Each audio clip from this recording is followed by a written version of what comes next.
The new governor of Alabama is now saying he was speaking as a private citizen, not as an elected official, when he referred to non-Christians as people who were, quote, not his brothers and sisters. In our number one story, he made the remarks an hour after being sworn in as governor.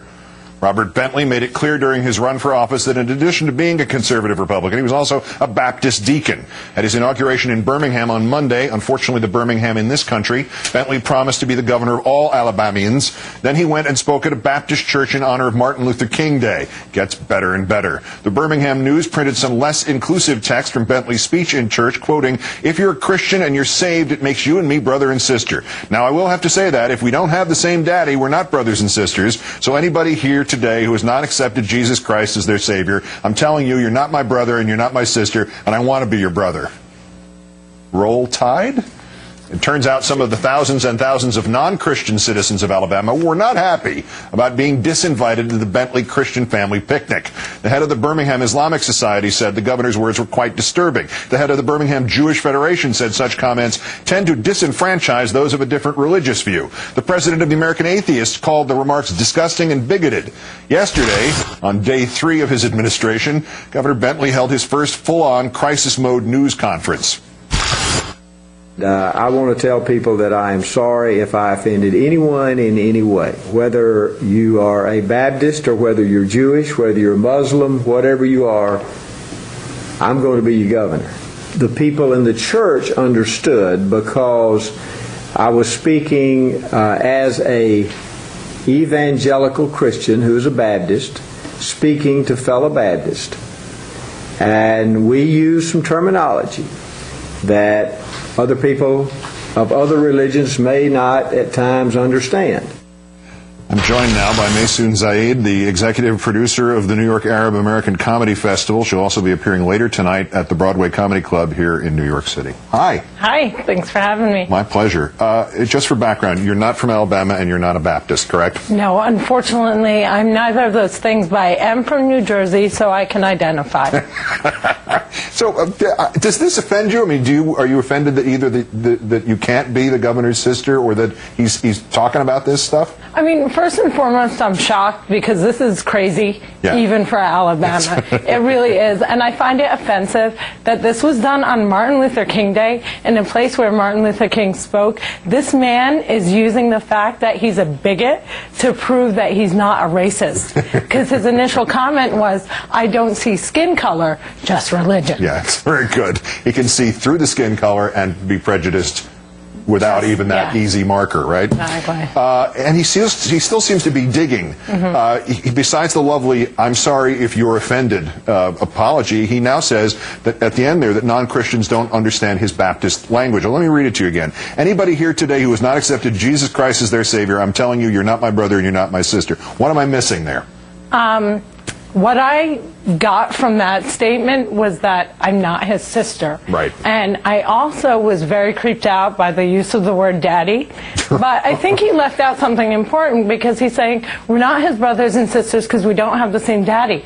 What if we have the same mom? Whoa. What about that? Is this right. a backhanded slap at half siblings? That's it. That he's taking. That's it. It's not just religious. We're also hitting brothers and sisters. In reality, that apology was really him just saying, I didn't mean it because you heard it. Yes. No, I didn't mean it because when they say I was speaking as a private citizen, they're saying, you know, I did say this, I did mean it, you're just not supposed to hear it. Frankly, I'm happy that I heard it because I'd rather know his real intentions, you know, than have someone pretending that he actually wasn't a bigot. Yeah, I once had a basketball coach deny a story of mine because he said it in front of 200 boosters after a game and he claimed it was off the record. There were more boosters than there were fans in the stands. It is a funny thing in the governor's case that in the apology, he left out atheists. Isn't that odd? He also left out Scientologists, and I think that that's really divisive. I have to ask you this, for all the crap that Muslims take in this country, if a politician of Muslim faith, if Congressman Keith Ellison, as a leading example, said something parallel to this, he would have had to resign the same day, right? If Keith Ellison had said the exact same thing, he'd actually be in an orange jumpsuit, badly fitting right now.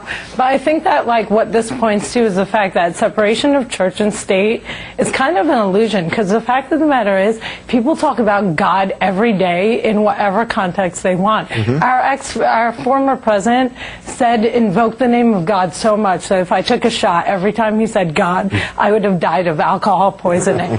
And, you know, to say that it's not part of it is a lie, because, you know, if Obama had put his hand down on a Quran on the inauguration instead of a Bible, there would be rioting. So I think that when he speaks out, it reminds us we haven't really gone that far from George Wallace. Yeah, really. And our covering this, of course, will be interpreted entirely as part of an anti-Christian backlash of this huge prejudicial nation against Christians. Exactly. And it will also be considered pro-Muslim, especially when you mention the fact that Muslims believe in Jesus and the virgin birth. Shocking. One last thing, you blanched at this as I did as we actually heard the tape. What's the name of his religion? I thought he was a Baptist. Did he say Badist? Is that something else that I'm not? Yes. Is that some like spas in Germany? You worship at spas in Germany? I'm not sure. I have to look that up on Wikipedia. But I think Badist are people who have completely lost Christ's message. That's for the ones the ones who don't know that it's named for Jesus Christ. Exactly.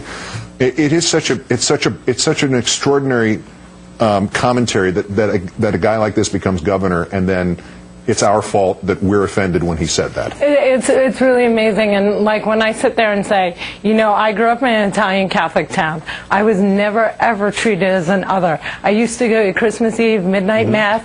They would show me off to their friends. They'd be like, she's from where Jesus was born. And when I hear the things that he's saying, we laugh, but sometimes it does get scarier.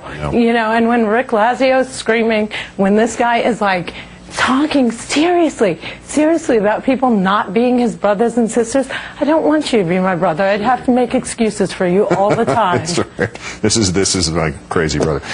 Maysoon Zayid, appearing later tonight at Broadway Comedy Club in New York. Great, thanks for coming in. Thank you for having me. That's January 20th, 45 days since Republicans got the deal for tax cuts for the rich. Mr. Boehner, where are the jobs? I'm Keith Olbermann. Good night. Good luck.